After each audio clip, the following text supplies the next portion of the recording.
जय हिंद, नमस्कार। मैं अंबर जैदी स्वागत करती हूँ आप सबका एक बार फिर से हमारे आज के कार्यक्रम में। बात करेंगे भारत और ब्राज़ील की डिफेंस कॉर्पोरेशन की। ब्राज़ील भारत के कई सारे इक्विपमेंट्स में इंटरेस्टेड है। ख़ास तौर से हम बात करेंगे आकाश की। आकाश का जो परफॉर्मेंस है, अभी जो ऑपरेशन सिंदूर रहा उसके दौरान काफ़ी चर्चित रही, और साथ ही साथ कई सारे और ऐसे भारत के अपने खुद के बनाए हुए, जो इनफैक्ट अगर हम बात करें ब्रह्मोस की, जो रशिया और इंडिया का जॉइंट ये कॉपरेशन रहा जिसके तहत इसको बनाया गया। तो आकाश है, ब्रह्मोस है, साथ ही साथ तेजस में भी इंटरेस्ट शो किया है ब्राजील ने। और जो स्कॉर्पियन क्लब सबमरीन बनाने का भी ब्राजील चाहता है कि जो स्कॉर्पियन सबमरीन इस्तेमाल करते हैं वो देश सब एक साथ मिलकर एक नया क्लब बनाए। और जो ब्राजीलियन कंपनी है एम्ब्रिया और महिंद्रा के साथ मिलकर ये दोनों एक कॉर्पोरेशन में आ रहे हैं, जिसके तहत वो आगे एम्ब्रिया की अगर बात करें तो ये जेट्स बनाने का काम करती है। तो इन सारे अपडेट्स पे हम बात करेंगे। हमारे साथ मौजूद हैं उमेश जी, उनसे चर्चा करेंगे कि ब्राज़ील जिस तरह से इंटरेस्ट शो करा है, ब्राज़ील और भारत की डिफेंस कॉर्पोरेशन। बहुत बहुत स्वागत उमेश जी आपका। जय हिंद, नमस्कार। जय सिया राम। जय सिया राम। उमेश जी, ब्राज़ील ने इंटरेस्ट शो किया आकाश में, ब्रह्मोस में, तेजस में भी, और साथ ही जो मैंने आपको बताया स्कॉर्पियन क्लब के बारे में। किस तरह से आप देख रहे हैं इस अपडेट को? देखिए अंबर जी, इस न्यूज से मैं बहुत ज्यादा खुश हूँ। आप समझ लीजिए, ब्राजील और इंडिया दोनों ब्रिक्स के मेंबर हैं।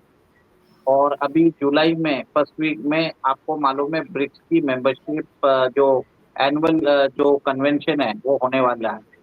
और हुँ, उसके बाद आपको मालूम है कि स्टेट डिनर ऑर्गेनाइज कर रहे हैं। ब्राजील के जो प्रेसिडेंट है सिल्वा, वो ऑर्गेनाइज कर रहे हैं प्रधानमंत्री मोदी जी के लिए। और उससे एक तरह से शी जिनपिंग बताया जाता है कि ऐसे तो खबरें तो ऐसी आ रही है मीडिया पब्लिकेशन से, वो इतने नाराज हुए कि वो ब्रिक्स समिट में आना भी नहीं चाहते। अभी जिस शी जिनपिंग ने आज तक ब्रिक्स समिट को छोड़ा नहीं था, वो आज उसको स्किप कर रहे हैं। अब ये देखिए कि ब्राजील और इंडिया के बीच में मैंने हमेशा बोला है कि कोई फर्क नहीं पड़ता है अगर चाइना नहीं आता है, तो इससे क्या होता है भारत अपना इन्फ्लुएंस बढ़ा सकता है। और इसी के अंदर आप देखिए कि ब्राजील और इंडिया के बीच में एक तरह से डिफेंस कॉपरेशन बढ़ने वाली बात है। इसमें एक तरह से बात है रेसिप्रोकल एक्सचेंज है। ऐसा नहीं है कि हम सिर्फ उनसे बेचेंगे, हम उधर से चीजें खरीदेंगे। तो दोनों का फायदा, दोनों के बीच में जो जरूरत है, एक दूसरे की जरूरत, हम एक दूसरे की जरूरत हम दोनों पूरा करने वाले। उसी के चक्कर में आपने देखा है कि ब्राजील हमारे आकाश मिसाइल डिफेंस सिस्टम में इंटरेस्टेड है। और हुँ, आपने देखा है कि किस हिसाब से ऑपरेशन सिंदूर में हमने हमारी आकाश मिसाइल्स ने पाकिस्तान के जो मिसाइल्स आ रहे थे उसको इंटरसेप्ट किया है। तो ब्राजील को समझ में आ गया कि ये बैटल टेस्टेड है और रिलायबल है। चाइना, बताया जाता है कि चाइना की भी एक मिसाइल सिस्टम से वो भी फ्रेम है। मेरे ख्याल से ब्राजील ने उसको मना कर दिया है। इससे एक तरह से जो शी जिनपिंग है वो गुस्से होके इसी के कारण वो नहीं आ रहे। ये मेरा मानना है। अब आप ये देखिए कि जो आकाश की जो मिसाइल्स है, आर्मीनिया ने भी यूज किया है अजरबैजान के खिलाफ। और वो एक तरह से बैटल टेस्टेड और बैटल प्रूवन। ट्रस्ट फैक्टर बहुत ज्यादा होता है अगर कोई हुँ, भी मिसाइल डिफेंस सिस्टम को आप लेते हैं। और आपने देखा है कि कैसे चाइना की जो मिसाइल थी PL-15E, वो नीचे गिर गई थी। उसके अवशेष मिले थे, भारत ने उसके अवशेष को उठा के उसका जो सॉफ्टवेयर है उसको डिकोड कर लिया। अब भारत ने वो सॉफ्टवेयर ताइवान के साथ शेयर किया है, फिर बाद में अमेरिका के साथ शेयर किया है, फ्रांस के साथ भी शेयर किया है। तो ब्राजील नहीं चाहता कि उसके इक्विपमेंट ऐसे हों जो ऑपरेशन सिंदूर के जैसे जब फेलियर हो गए, ऑपरेशनल फेलियर हो, वो नहीं चाहता। इसके लिए उसने मना कर दिया। सेकेंड, ब्रह्मोस के लिए भी ब्राजील इंटरेस्टेड है। आपको मालूम है ब्रह्मोस जो है भारत और रूस का एक joint development supersonic cruise missile है, जो जिसकी स्पीड मार्क 2.8 है। और इसका भी जलवा आपने देख लिया था कि कैसे हमने उसको यूज किया किनारा हिल्स के ऊपर। और बताया जाता है कि वहां पे जो न्यूक्लियर वेपन्स थे अमेरिका के पाकिस्तान के अंदर, वो तबाह हो चुके हैं। और हमने एक एक्सीडेंटल भी एक मिसाइल हमने ब्रह्मोस छोड़ दिया था 2 साल पहले। आपने देखा था कि पाकिस्तान उसको इंटरसेप्ट भी नहीं कर पाया था। तो हमने वो एब्सोल्यूटली भी उनको कर पता ही लिया नहीं था। चला हाँ, था, उनका रेडार सिस्टम उसको रीड ही नहीं कर पाया था। हाँ, तो ये देखिए कि वो चीज़ भी अगर जिस हिसाब से रशिया ने हमारे साथ वो जो मिसाइल्स हमारे साथ को-प्रोड्यूस कर रहा है और पाकिस्तान का कोई भी मिसाइल डिफेंस सिस्टम उसको इंटरसेप्ट भी नहीं कर पाए। तो एक तरह से आप ये देख लीजिए ब्राज़ील को मालूम है कि भारत के साथ वो मिसाइल्स जो है, वो उसकी तकनीकी विशेषता और रिलायबिलिटी और गुणवत्ता जो है, वो भरोसा कर सकता है। इसके लिए आकाश में इंटरेस्टेड है और वो भारत के ब्रह्मोस में भी इंटरेस्टेड है, ब्रह्मोस के नेक्स्ट जनरेशन में भी इंटरेस्टेड है। और ब्रह्मोस का वो एक तरह से जो बोलते हैं, वो जो नेवल वर्ज़न में इंटरेस्टेड है। अब ये देखिए जैसे आपने बताया कि भारत और ब्राज़ील दोनों एक तरह से वो न्यूक्लियर सबमरीन जो है, वो चलाते हैं जी, स्कॉर्पियन। स्कॉर्पियन। जी। हाँ, जो स्कॉर्पियन क्लास सबमरीन्स हैं, उसके लिए आप ये देखते हैं कि दोनों एक तरह से वो सबमरीन चलाते हैं और फ्रांस से ही दोनों ने खरीदा है। अब ब्राज़ील ने प्रपोज़ किया है कि हम एक तरह से स्कॉर्पियन क्लब बनाते हैं। स्कॉर्पियन क्लब बनाने के बाद हम एक-दूसरे को ऑपरेशनल डिटेल्स देंगे, मेंटेनेंस कैसे करना है, स्पेयर पार्ट्स कैसे करना है, टेक्नोलॉजी कैसे हम इम्प्रूव कर सकते हैं, उसमें कौन-सी मिसाइल को इंटीग्रेट कर सकते हैं, वो सब डिटेल शेयर करने की बात कर रहे हैं। देखिए जो फ्रांस की जो प्रोडक्ट्स होते हैं, दे आर वेरी मच वो ऑपरेशनली ट्रस्टेड है, बट बहुत महँगी है, आप ये समझ जाइए। तो उसका जो मेंटेनेंस को कम करने के लिए वो प्रपोज़ कर रहा है स्कॉर्पियन क्लब। इसके अंदर बताया जाता है कि इंडिया के अलावा मलेशिया भी ऑपरेट करता है। तो ब्राज़ील, मलेशिया और इंडिया का एक स्कॉर्पियन क्लब बनेगा, जो इस क्लास की सबमरीन्स को ऑपरेट करते हैं और इन दोनों ये सारे कंट्रीज़ एक-दूसरे के साथ ऑपरेशनल डिटेल्स शेयर करने वाले हैं। देखिए, ऐसा है कि आज ये जो स्कॉर्पियन सबमरीन है, ये फ्रांस ने एक तरह से ब्राज़ील के साथ टेक्नोलॉजी शेयरिंग की है और ब्राज़ील उधर एक तरह से अपने जो नेवल एसेट्स है, ब्राज़ील भारत से भी ढाई गुना बड़ा है। भारत का जो क्षेत्रफल है, उससे भी ढाई गुना बड़ा है, तो उसका जो समुद्र जो एरिया है, वो भारत से भी बड़ा है। तो वो अपना समुद्री एरिया में अपना वर्चस्व स्थापित करने के लिए, वो अपना सबमरीन वो एक तरह से बना रहा है फ्रांस की मदद से। और इसी के लिए वो चाहता है कि फ्यूचर में भारत के साथ ये टेक्नोलॉजिकल कोऑपरेशन करके, एक तरह से दोनों के बीच में सिंक्रोनाइज़ेशन करके, कॉस्ट, एनर्जी, सिनर्जीज़ कर पाएँ। तो ये प्रपोज़ किया है।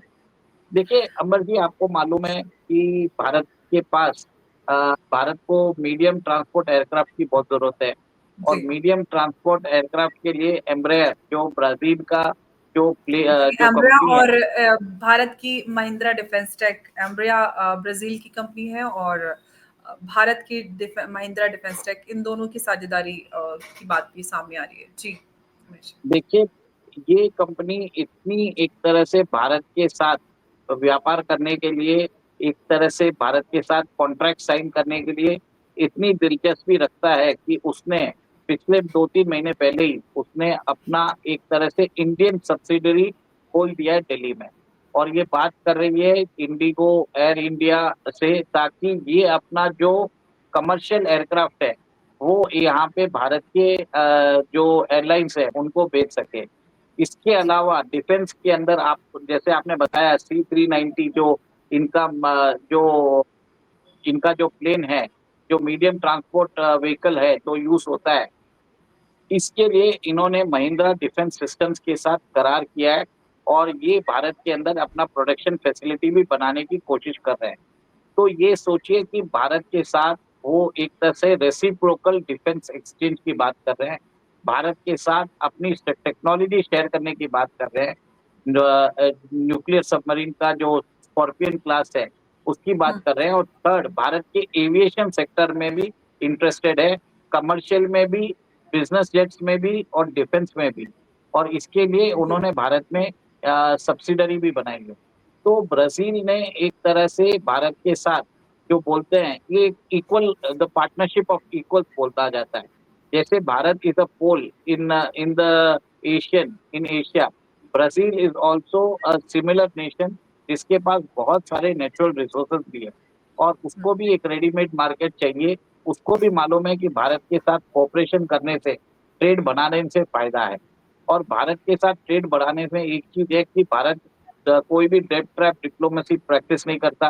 भारत का जो होता है, जो लक्ष्य होता है, mutually inclusive development for everyone, वो बिलीव करता है। इसके लिए ब्राजील चाहता है कि भारत एक उसका एक अच्छा मार्केट रहेगा, जिसमें यहाँ तक बात हो रही है कि रेयर अर्थ मिनरल्स में भी शायद कॉपरेशन हो सकता है। बिल्कुल, तो ये काफ़ी बड़ी साझेदारी की जो ये कवायद है वो आगे बढ़ रही है डिफेंस के साथ-साथ। आपने रेयर अर्थ मिनरल की भी बात की और प्रधानमंत्री मोदी ब्राज़ील भी जाने वाले हैं जिसका को लेकर काफ़ी चर्चा रही और जिसमें शी जिनपिंग गैर मौजूद रहेंगे।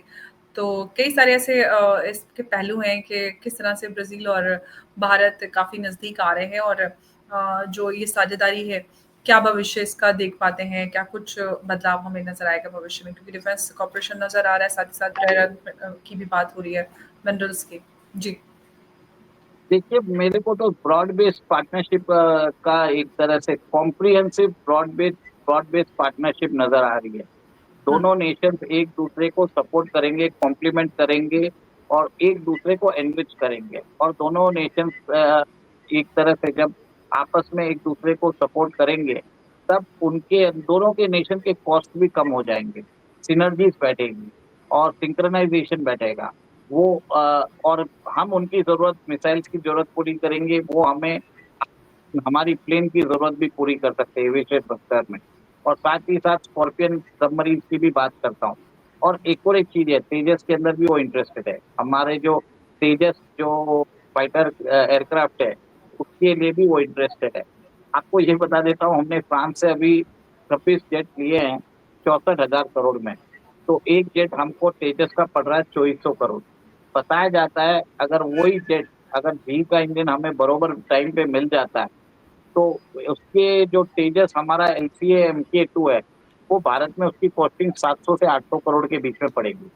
अब आप समझ लीजिए भारत और वो जो है, वो जेट जो रहेगा, वो फ्रांस के जो रफाल है, उसको भी कई मायनों में बीट करता है।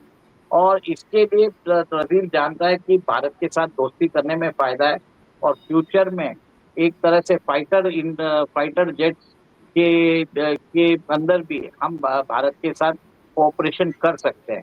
और भारत ने अगर अपना कावेरी इंजन बना लिया, तो आप ये देखेंगे कि ब्राजील हमसे तेजस जो हमारा फाइटर एयरक्राफ्ट है, वो लेना चालू कर देगा। जी, बिल्कुल, तो काफ़ी हम इसमें काफ़ी स्कोप देख रहे हैं और भारत का जो डिफेंस एक्सपोर्ट की हम बात करते हैं, जो हमने अभी बीते दिनों चर्चा भी की थी, जिसमें हमने बात की थी कि किस तरह से भारत और रशिया का जो डिफेंस कॉर्पोरेशन है, वो अब नेक्स्ट लेवल पर पहुँचने वाला है। कई सारे जो रशियन टेक्नोलॉजी और रशियन वो इक्विपमेंट्स हैं, उनको भारत खरीदेगा और भारत और रशिया की जो साझेदारी है, उसमें लोकलाइज़ प्रोडक्शन और जो टेक्नोलॉजी ट्रांसफ़र है, उसके तहत काम होता है, जिसका भारत में ही निर्माण होता है। तो ऐसे में जो एक्सपीरियंस है, वो और ज़्यादा बेहतर भारत का होगा डिफेंस के क्षेत्र में। एक्सपोर्ट बढ़ाने की जो आशंकाएँ हैं, वो बहुत ज़्यादा हैं। तो भारत डिफेंस में काफ़ी आत्मनिर्भर होता जा रहा है काफ़ी हद तक। लेकिन जो आपने तेजस को लेकर बात कही, तेजस पे भी भारत काम कर रहा है। तेजस का एक नया वेरिएंट आने वाला है। अब जो हम ब्राज़ील की बात करें, उसमें तेजस में भी इंटरेस्ट शो कर रहा है। तो क्या आने वाले समय में जो कावेरी को लेकर आपने बात की और कितना मज़बूत हम उसको बना सकते हैं, साथ ही साथ आप ये भी बात है कि रशिया भी हमें इंजन को लेकर अ, मदद करने के लिए तैयार है। देखिए, अ, एक तरह से मैं ये बता देता हूँ कि जो तेजस के ऊपर है, बातचीत चल रही है। पर जब तक हमारा स्वदेशी जेट इंजन नहीं बना लेते, तब तक एक तरह से ऑर्डर लेने में कोई फायदा नहीं है, क्योंकि अमेरिका अभी अनरिलायबल पार्टनर हो चुका है। चीन ने हुँ, अपनी टाइमलाइंस बरकरार नहीं रखी है। हमें इंजन्स टाइम पे नहीं दिए हैं, तो मेरा ये मानना है जब तक हमारा स्वदेशी इंजन तैयार नहीं होता है, अमेरिका के इन्फ्लुएंस के बाहर हम आ जाते हैं, तभी हमें एक्सपोर्ट ऑर्डर्स लेने चाहिए। आज की डेट में ऐसा है कि हम अपनी ज़रूरत एचएएल अपनी ज़रूरत पूरी नहीं कर पा रहा है, और अगर जिस दिन हमारा इंडियन सप्लाई बरोबर हो जाता है, हमें सिर्फ कैपेसिटी एक्सपेंशन करने की ज़रूरत है। उस दिन काम चालू हो जाएगा, हम वहाँ उस दिन हमारी खुद की रिक्वायरमेंट भी पूरी कर पाएँगे और एक्सपोर्ट रिक्वायरमेंट्स भी हम देख पाएँगे।